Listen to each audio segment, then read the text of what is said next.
Buenos días a todos. Ministro, ahora yo qué digo. Nunca pensé que fuera a decir esto a un ministro de Educación. Estoy completamente de acuerdo con todo lo que acaba de decir. Nos asomamos a un tiempo de grandes oportunidades. Vivimos, da la sensación, inmersos en el pesimismo de la crisis y, sin embargo, no nos damos cuenta que delante de nosotros está la mayor oportunidad de la historia de la humanidad, muchas gracias, probablemente en mucho, mucho tiempo. Y es que a lo largo de los próximos 30 años van a salir de la escuela más alumnos que a lo largo de la historia completa de los hombres. Es una oportunidad y es un desafío, y está claro que esto tenemos que hacerlo bien. Por eso, porque la educación es la puerta de entrada a absolutamente todo lo demás, tiene mucho sentido que hoy por la mañana, de Ser Creativo, hablemos de educación. Pero no sé si de revolución y educación, que yo creo que es un término que probablemente ya hemos superado, aunque a muchos todavía les choque. Yo lo que les propongo es que hablemos de una revolución mucho más importante. Yo creo que la revolución más grande de todas ellas. Decía que vivimos inmersos en la crisis sin darnos cuenta de que estamos viviendo un tiempo de grandes revoluciones. Todas ellas corren sobre base tecnológica y yo creo que son tres que convergen en una. Tenemos la revolución social, una revolución social que ha cambiado la jerarquía de cómo nos relacionamos. Tenemos una revolución del conocimiento que ha democratizado el acceso al conocimiento, lo cual hace que la Tierra sea mucho más plana, algo que no estoy segura de si es una buena o una mala noticia para nuestros hijos. Y también tenemos una revolución productiva. Una revolución que nos ha dado unas herramientas que liberan por primera vez la capacidad y el potencial del ser humano. Aun siendo importantes cada una de estas tres revoluciones, todas ellas convergen en una que lo es mucho más, y es la revolución de la mente humana. Por primera vez, la mente humana se expone a la capacidad de desarrollar todo su potencial como nunca había pasado hasta ahora. Sin duda, la tecnología es el gran amplificador del potencial humano. Una tecnología que nos permite hacer ejercicios también de inteligencia colectiva cuando esa tecnología es social. Entramos de esta manera en una nueva era que pone al ser humano y a toda su capacidad en el centro de todos los procesos. Hoy más que nunca cada ser humano tiene la capacidad de hacerse oír, de conectar con otros, de llegar mucho más lejos. Y uno de los padres de esta nueva era, que precisamente nos abre a tantas y tantas oportunidades, fue Steve Jobs, cuando le pedía a sus ingenieros y a sus diseñadores no que pensaran en un dispositivo para descargar música, o que pensaran en un ordenador, o que pensaran en un teléfono, sino en una bicicleta para la mente. Esas bicicletas que nos han llevado tan y tan lejos. ¿Cuáles son los rasgos de este cambio de era? Decía que todos tienen que ver con el ser humano, con cada persona. Son tres, o cuatro, o muchos, pero me gustaría destacar algunos. En primer lugar, esa globalización, que es la globalización de las personas, que ya no importa dónde hemos nacido ni en qué multinacional trabajamos, sino la capacidad que tenemos cada uno de nosotros para interactuar en un entorno global. Tenemos una capacidad para desarrollar ejercicios muy poderosos de inteligencia colectiva, como decía antes. Tenemos una economía que basa su desarrollo en el talento. El centro de todo ello es el ser humano.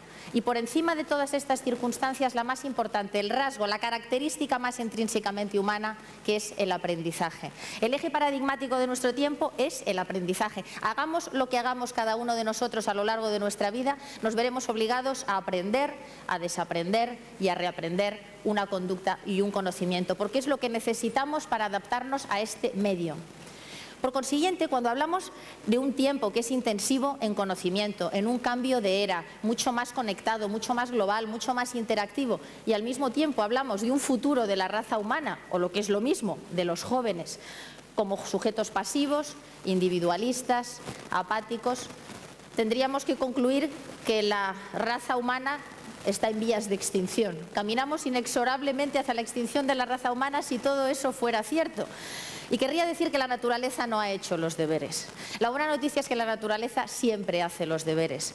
Y por consiguiente, los jóvenes, o sea, el futuro de la raza humana, muchos estáis aquí hoy, por supuesto que sois diferentes a nosotros. Por fortuna que lo sois, porque no tendréis que hacer el esfuerzo de adaptaros al medio como tenemos que hacerlo nosotros. Vuestro cableado cerebral ya es diferente. Venís de serie con una serie de características que os hacen mucho más sensibles ¿a qué? Al aprendizaje. Y esa es una grandísima responsabilidad que tenemos quienes trabajamos en el mundo de la educación. Vuestros procesos cognitivos no son como los nuestros, porque trabajáis en entornos multitarea, porque trabajáis en red, porque tenéis hábitos de comunicación que son diferentes, claro. Y tenemos que recordar que la educación es un proceso de comunicación en el que profesores y alumnos deben compartir códigos y canales de comunicación. Tenéis hábitos de ocio que son diferentes. No distinguís de la misma manera porque tenemos un entorno mucho más líquido, lo hemos dicho esta mañana, entre los entornos de trabajo y los entornos de entretenimiento y de aprendizaje. Nuestra sociedad es completamente diferente y vosotros tenéis esas características que particularmente os preparan mejor.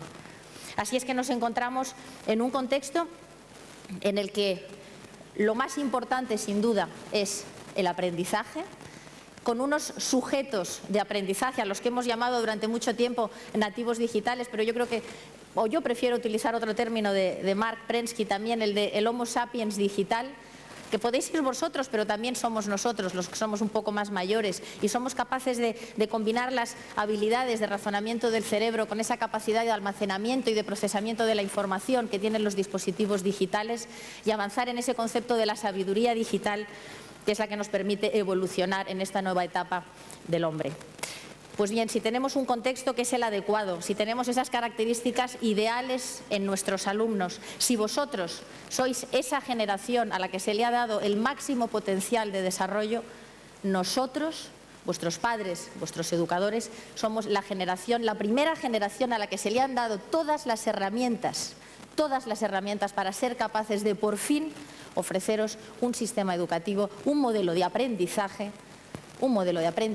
que sea significativo, que sea relevante, que sea motivador, que conecte con vuestras necesidades, que conecte con vuestra vida real, que rompa esa disfunción entre lo que pasa en la escuela, que a veces es un túnel del tiempo, y vuestras vidas fuera. Porque sois únicos y no tiene sentido que busquemos soluciones de continuidad entre vuestros dos mundos. En este contexto, yo creo que la educación tiene que hacerse una serie de preguntas, pero preguntas que no son las habituales, no son las que a lo mejor nos venimos haciendo desde hace muchos años. Tenemos que pensar si aprendéis más fuera o dentro de las aulas, si traéis lo mejor de vosotros mismos a cada una de las aulas. ¿Cómo podemos enseñar nosotros los educadores cuando el aprendizaje ya está en todas partes? Lo hemos dicho, es absolutamente transversal a todas nuestras actuaciones. ¿Por qué el sistema educativo no está participando de la gran revolución de la mente humana, la gran revolución del conocimiento, que es la revolución del aprendizaje? Y concluiremos, sin duda, que el sistema educativo está amenazado. Está amenazado y se presenta o se presta ya a un momento de gran disrupción. Tenemos, y sobre esto hemos elaborado muchísimo, un modelo industrial que está agotado. Lo decimos una y otra vez y es cierto, es un modelo que responde a unas necesidades industriales, cuando había que producir trabajadores que funcionaran en las industrias, en las fábricas, que no son precisamente el entorno de trabajo hacia el que vosotros, los jóvenes, os vais a dirigir. Es un modelo estandarizado de 9 a 10, de 10 a 11, el colegio fábrica, el capataz, la prueba final estandarizada, igual para todos. Os agrupamos, como diría Robinson, por fecha de manufactura. A ver, ¿de qué curso sois los de cuarto de secundaria o de qué año sois los de cuarto de secundaria? ¿De qué curso? El 95, ¿no? Bueno, o el 97, así todo. Así todo. Está agotado el modelo. Tenemos unos resultados que no son buenos, pero unos resultados que una y otra vez nos hablan del fracaso escolar del alumno, por una única razón, porque el alumno es el único agente del sistema que estamos evaluando. El fracaso escolar es el fracaso del alumno porque no evaluamos a los profesores, porque no evaluamos los colegios, no evaluamos las universidades, la administración, la sociedad, los medios, las familias, a todos, porque todos tenemos que participar de este gran cambio, de esta gran transformación del modelo. No solamente son los alumnos el resultante. Y sin duda estamos perdiendo un tercio de nuestro talento. No creo que España, en esta profunda crisis en la que está, pueda estar perdiendo un tercio de su talento, un tercio de esos recursos humanos. Alumnos brillantes que sencillamente no se han adaptado al sistema, cuando el sistema ha estado esperando que vengan a buscarlo, en vez de ir nosotros a buscaros a vosotros. Estamos en un proceso de crisis de identidad del propio sector. El acceso al conocimiento se ha desintermediado y, por consiguiente, ahora, ¿cuál puede ser la identidad, el rol que tiene que jugar la educación en este momento? ¿Un rol asistencial? o de certificación del conocimiento, probablemente ni siquiera ese ahora ya sea una opción. Sin duda camina el sistema educativo hacia la irrelevancia. Hacia la irrelevancia va a ser probablemente una reliquia del pasado, un modelo anacrónico que no conecta para nada con las necesidades sociales, con las necesidades individuales de una sociedad que ofrece tantas y tantas oportunidades. Y estamos en una reconversión del sector, lo queramos o no, lo queramos ver o no lo queramos ver, porque se producen dos de las condiciones para que un sector se vea obligado a reconvertirse. En primer lugar es la liberalización. ¿Y qué se ha liberalizado en esto? El conocimiento. El conocimiento ya no es propiedad del aula, no es propiedad del sistema. El conocimiento ha salido de las aulas. Lo sabéis, podéis acceder a él en cualquier lugar, desde cualquier dispositivo. El conocimiento se ha liberalizado. Y el segundo elemento, la segunda condición para iniciar este proceso inevitable de reconversión del sector, se está produciendo un proceso de innovación disruptiva, por supuesto, desde fuera del sistema. Cada vez hay más agentes no formales, informales de educación que están desarrollando servicios que ofrecen oportunidades de aprendizaje a los alumnos en los sistemas formales que son más adecuados a sus necesidades. Y cada vez más, desde fuera del sistema, se están tomando posiciones y pierde relevancia el sector. Evidentemente combatimos estas amenazas con munición del siglo XIX y del siglo XX. Es muy difícil que nuestra sociedad, con unas estructuras como las que tenemos, que la mayoría también son heredadas de otro tiempo, vayan a consentir que se produzcan estos cambios. Pero vamos a pensar por un momento que es posible y que queremos hacerlo, porque queremos hacerlo. Estoy convencida que queremos hacerlo. Lo primero, el primer requisito para el cambio, tenemos que transformar nuestro paradigma. Llevamos muchísimos años poniendo y quitando caballos, pensando siempre que el coche que más corre va a ser un coche de caballos al que le ponemos 4, le quitamos 6, le ponemos 5 y le quitamos 3. Y entonces hablamos siempre en los mismos términos, sin darnos cuenta que lo que probablemente necesitamos sea un motor o, en este caso, utilizar las oportunidades que nos ofrece un microchip. Y sigamos soñando y pensemos en ese modelo ideal. Lo primero que tendremos que ponernos todos de acuerdo como sociedad, y aquí hay, yo creo, todos los agentes sociales representados, es qué modelo de educación queremos, con qué fines. ¿A qué fines sirve la educación? Es que esto es elemental y todavía yo creo que no nos hemos puesto de acuerdo. No se trata de pensar qué profesiones van a desarrollar nuestros alumnos, porque no las conocemos, porque probablemente no existen todavía. Sabemos que no existen, que serán nuevas. Tenemos que dejar de preparar a nuestros alumnos para la certeza y prepararles para la incertidumbre. Y pensar cuáles son los grandes agentes de cambio que están condicionando completamente nuestra sociedad. Y pensar en esas organizaciones superestructuradas, en un mundo que está conectado globalmente, y pensar cuáles son las habilidades que tenemos que desarrollar. Y tenemos que superar, por supuesto, ese debate ya de si el conocimiento o la competencia. Claro que tenemos que desarrollar habilidades superiores del pensamiento, que probablemente ya ni siquiera sean la creatividad y la innovación o el pensamiento crítico, aun teniendo que estar presentes, probablemente tengan que ser todavía más elevadas. Yo propongo estas, pero hay muchos modelos. Lo importante es que estemos de acuerdo. El siguiente paso en este momento en el que estamos pensando en el modelo es cuáles serían las características. Y en el modelo ese tradicional de la escuela sacamos la pizarra, ponemos la tiza y yo les puedo decir a ustedes, pues miren, tiene que ser compartido, tiene que ser interactivo. Me puedo detener incluso sobre alguno de los conceptos, como el de co-creativo. Esto es un elemento fundamental.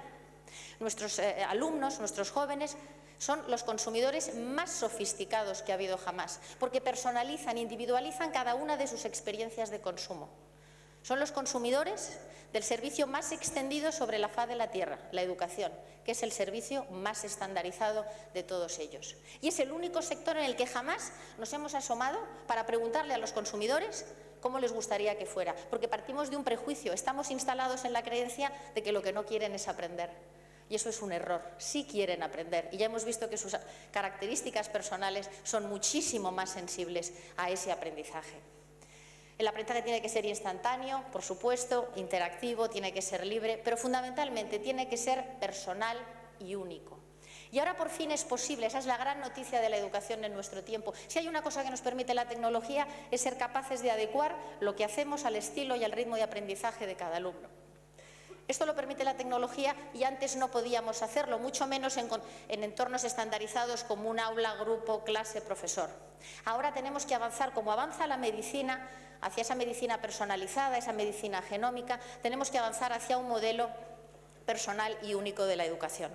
Porque al final el ser humano lo trata la medicina y lo trata la educación y parece que le damos más importancia, bueno, pues a la parte biológica, fisiológica, cuando probablemente sea la parte emocional, cognitiva, intelectual, la que tenga mucha más importancia. Avancemos de la mano de la medicina y seamos capaces de adaptar aquello que hacemos a esa forma diferente de aprendizaje que despliega cada uno de nuestros alumnos, porque si hay una cosa que nos dice la neurociencia es que todos sois diferentes y que todos pensáis y aprendéis de una manera diferente. Pero en vez de hacer este modelo a lo mejor clásico, tradicional, con una serie de conceptos que son muy pasivos, en los cuales estamos lanzando esta información, prefiero que compartamos unas imágenes que explican un modelo de los muchos más que puede haber, un modelo de a qué podría parecerse una educación diferente en el siglo XXI, para la cual ya disponemos de recursos.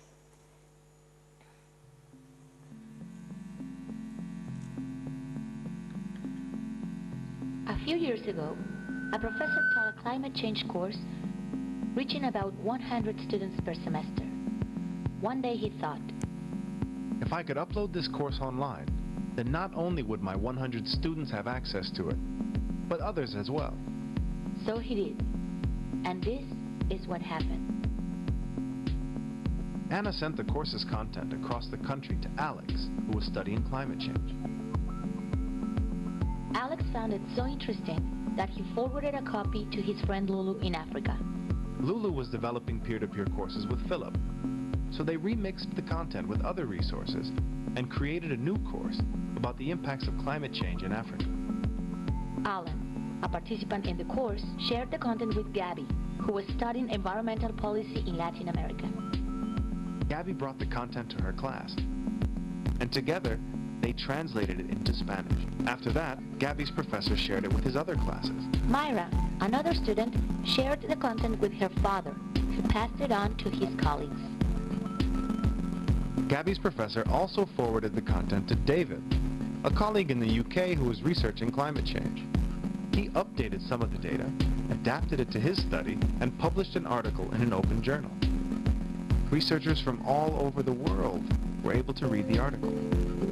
David sent the updated content back to the original professor. By then, his course had reached so many more people than his 100 students. Years later, many schools had begun to follow the example and opened access to their content. Governments began promoting the use of open textbooks, and students began saving money on books. Other innovative universities began to open access to entire courses, making them available to participants from all around the world.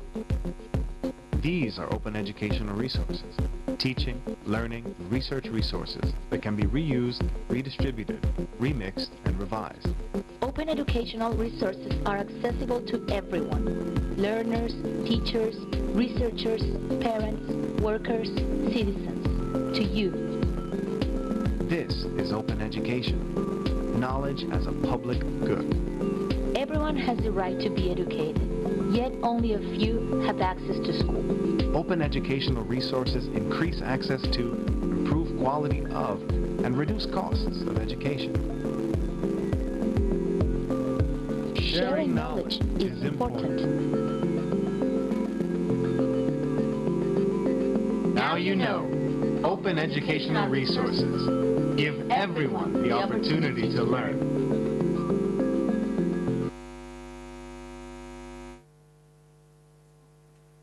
Sí, es un modelo, sin duda compartir el conocimiento es importante porque eso es lo que produce el aprendizaje. ¿Están o no presentes esa serie de conceptos para interactuar, de conocimiento compartido, de llegar más lejos, un conocimiento que es global, que hemos dicho que es libre, que es ubicuo? Están ahí y es posible. Y es uno de tantos y tantos modelos que podríamos emplear hoy ya en las aulas para que ese aprendizaje que les ofrecemos a ellos sea relevante, sea real. Y tenemos todos los recursos posibles, recursos de todo tipo, ese no es el problema, porque además este cambio de paradigma no necesariamente va a ser más caro, muy al contrario, podemos ser mucho más eficientes si somos capaces de hacer las combinaciones adecuadas, buscando esa singularización y esa personalización del proceso en cada uno de los alumnos. Y cuando hablamos de recursos, no se trata de buscar la automatización del proceso, que es lo que hemos hecho hasta ahora. Lo que hemos utilizado la tecnología ha sido para suplementar lo que hacíamos antes, no para transformarlo, y la tecnología puede transformarlo. Poner una pizarra interactiva No supone transformar el modelo, supone suplementarlo, prolongar su existencia. No es ni mucho menos el ideal. Introducir un ordenador en un espacio que no está preparado para asumir esa nueva herramienta es como ponerle a ese coche de caballos que veíamos antes, pues no sé, un volante de coche de Fórmula 1. No va a funcionar mejor, probablemente lo haga mucho peor. La tecnología molesta cuando el espacio no está preparado para aceptarla. Y disponemos de recursos de todo tipo y no todos son iguales. Tenemos recursos que nos ayudan a enriquecer el aprendizaje, otros que nos ofrecen servicios de enseñanza fuera de las aulas que están produciendo esa innovación disruptiva que ya está ahí. Servicios que ofrecen, o oportunidades de aprendizaje que ofrecen la combinación de entornos lúdicos, porque los niños aprenden jugando, es una poderosísima forma de investigación. Muy importante todo el concepto de los videojuegos, el uso del juego dentro de la enseñanza, y lo estamos perdiendo, es una pena. Pues bien, hay muchos recursos que nos permiten introducir los conceptos del juego dentro de las aulas y prolongar lo que pasa dentro de las aulas fuera de ellas, que eso es realmente lo que estamos buscando y lo que es importante. Recursos que nos permiten la colaboración y que nos permiten la creación personal de conocimiento. Yo creo que es posible. Ahora tenemos, como decía, el contexto, la sociedad ha avanzado en esta dirección, tenemos a los jóvenes, tenemos las herramientas, tenemos los recursos. Yo creo que tenemos también la voluntad para poder hacerlo. Pensemos por un momento en esta experiencia de aprendizaje que estamos compartiendo todos. Es una exposición frontal, probablemente muy clásica, suplementada en cierta manera por la tecnología, pero no transformada, con alguna serie de imágenes que a lo mejor nos han permitido entender mejor una serie de conceptos, porque somos mucho más visuales, incluso los adultos, también somos más visuales, no tanto como ellos, pero también somos muy visuales para entender lo que estamos intentando comunicar, el concepto que estamos intentando transmitir. Pero también tiene una serie de conceptos que son diferentes. Estamos en un entorno probablemente mucho más lúdico, estamos en un circo, hay un concepto en este sentido más innovador, más de entretenimiento. Y luego, ¿qué está pasando? Cada uno de ustedes están haciendo probablemente personal este conocimiento y estas ideas. Las están compartiendo a través de su Twitter o estarán colgando sus ideas en sus blogs o a través de Facebook. Están utilizando sus redes probablemente, tal vez están tomando notas de algunas de las cosas que se han dicho hoy o se dijeron ayer. Tal vez estén consultando por internet algunas de las ideas, también de los conceptos. ¿Y saben por qué están pudiendo hacer todo esto? Porque hoy han tenido la suerte de que les hemos dejado venir a clase con un teléfono. Yo creo que la manera para darle al alumno esa capacidad de conectar su vida real y su vida en la escuela pasa por estar a su encuentro, para ir a buscarlos donde están, para emplear sus códigos y sus canales de comunicación. Finalmente, para que todo esto sea posible, hace falta una cosa, que en este proceso estemos todos los agentes sociales. Le pedimos una y otra vez a los jóvenes que se esfuercen, y es necesario, el aprendizaje exige esfuerzo, no es algo que nadie vaya a hacer por nosotros. Tenemos que esforzarnos, pero tenemos que esforzarnos todos. Y aprender significa modificar la conducta. Tenemos que ser una sociedad, no solo que eduque, una sociedad que aprenda. Y por encima de todos los agentes, por supuesto, y no lo he dicho, lo he querido dejar para el final, no se me ha olvidado el rol del profesor. Es la clave, es la llave. Tenemos que avanzar en esa dignificación de la función docente. Una sociedad que pide una nota de un 8 o un 9 para entrar en veterinaria y un 5 para las facultades de educación es una sociedad enferma. Tenemos que dignificar la función de los docentes